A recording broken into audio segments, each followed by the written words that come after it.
Internet पर जो कुछ भी हम देखते हैं, कोई तस्वीर, कोई वीडियो, उसका असल मालिक कौन है? कभी सोचा है? आज हम एनएफटीज यानी नॉन फंजिबल टोकन्स के दिलचस्प दुनिया में गहराई तक जाएंगे। ये एक ऐसी टेक्नोलॉजी है जो डिजिटल मुल्कियत के पूरे तस्वुर को कह लें कि जड़ से बदल रही है। तो सीधा मुद्दे पर आते हैं। सबसे बुनियादी सवाल जो हर किसी के जहन में है, ये नॉन फंजिबल टोकन या जिसे सब एनएफटी कहते हैं, आखिर है क्या चीज? अच्छा, इस नाम को जरा तोड़कर समझते हैं। एनएफटी का मतलब है नॉन फंजिबल टोकन। अब फंजिबल का मतलब है कोई ऐसी चीज जिसे बदला जा सके। जैसे एक 100 रुपए का नोट दूसरे 100 रुपए के नोट से बदला जा सकता है, क्योंकि उनकी कदर एक ही है।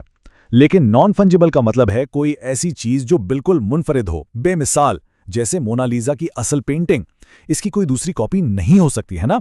तो बस एनएफटी एक डिजिटल सबूत है, एक सर्टिफिकेट जो कहता है कि भाई इस डिजिटल मोनालिसा का असली मालिक कौन है। तो अब सवाल ये पैदा होता है कि एक आम सी डिजिटल फाइल, कोई तस्वीर हो या कोई गाना, वो अचानक एक कीमती, काबिल तस्दीक एहसासा कैसे बन जाती है? आइए इस पूरे अमल को समझते हैं। चलें, इसको एक बहुत आसान मिसाल से समझते हैं। फर्ज करें एक आर्टिस्ट ने कंप्यूटर पर एक पेंटिंग बनाई। अब वो उस पेंटिंग के लिए एक एनएफटी बनाता है।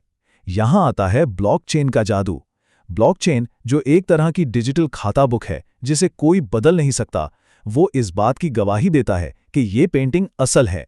बस अब इसकी मिल्कियत हमेशा के लिए महफूज हो गई, जिसे दुनिया में कोई भी देख और तस्दीक कर सकता है।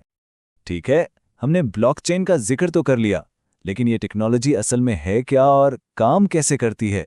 आखिर इस टोकन के पीछे ऐसा क्या है जो इसे इतना महफूज और काबिल भरोसा बनाता है? देखें, एनएफटीज की पूरी बुनियाद ही ब्लॉकचेन टेक्नोलॉजी पर खड़ी है। ज्यादातर एनएफटीज इथीरियम नामी एक बहुत मशहूर ब्लॉकचेन पर बनते हैं। ये ब्लॉकचेन एक अवामी रजिस्टर की तरह है, जो एनएफटी की पूरी तारीख रिकॉर्ड करता है। उसे किसने बनाया, फिर किसने खरीदा, किस कीमत पर खरीदा, सब कुछ। और सबसे कमाल की बात, ये रिकॉर्ड सबके सामने होता है और इसे कोई भी बदल नहीं सकता, कोई टैम्पर नहीं कर सकता। जब भी कोई एनएफटी बिकता है, मालिकियत खुद ब खुद शफाफ तरीके से नए मालिक के नाम मुंतकिल हो जाती है। चलें, अब आते हैं मिलियन डॉलर के सवाल पर। आखिर इन डिजिटल टोकन्स में ऐसा क्या है कि इनकी इतनी ज्यादा माली और सकाफती कदर है? इनकी कीमतें लाखों करोड़ों में कैसे पहुंच जाती हैं? देखें, एनएफटीज की कदर की वजह कोई एक नहीं है। कई चीजें मिलकर इसे कीमती बनाती हैं। पहली चीज है इनफरादियत, यानी हर एनएफटी अपने जैसा एक ही होता है। दूसरी है मुल्कियत का पक्का सबूत। तीसरी चीज है कमी, मतलब उनकी तादाद महदूद होती है जिससे मांग बढ़ती है। और फिर आती है एक बहुत अहम चीज, कम्युनिटी। अगर किसी एनएफटी प्रोजेक्ट के पीछे एक मजबूत और पुरजोश कम्युनिटी हो तो उसकी कदर आसमान को छू सकती है। तो जब इतनी कदर है और मुल्कियत भी साबितशुदा है, तो जाहिर है लोग इसे आमदनी का जरिया भी बना रहे होंगे। लेकिन आखिर कैसे? इससे पैसे कमाए कैसे जा रहे हैं? इसके बहुत से तरीके हैं। आर्टिस्ट अपना डिजिटल आर्ट बराह रास्त बेच रहे हैं। गेमर्स गेम के अंदर की खास चीजें, जैसे कोई नायाब तलवार या गाड़ी, बेच रहे हैं। यहाँ तक कि मेटावर्स यानी डिजिटल दुनिया में वर्चुअल जमीन के प्लॉट भी लाखों में बिक रहे हैं। लेकिन सबसे इंकलाबी चीज शायद रॉयल्टी है। सोचकर देखें, एक आर्टिस्ट ने एनएफटी बनाया और जब भी वो मुस्तकबिल में किसी और को बेचा जाएगा, उस आर्टिस्ट को खुद ब खुद उसका एक हिस्सा मिलता रहेगा, हमेशा के लिए।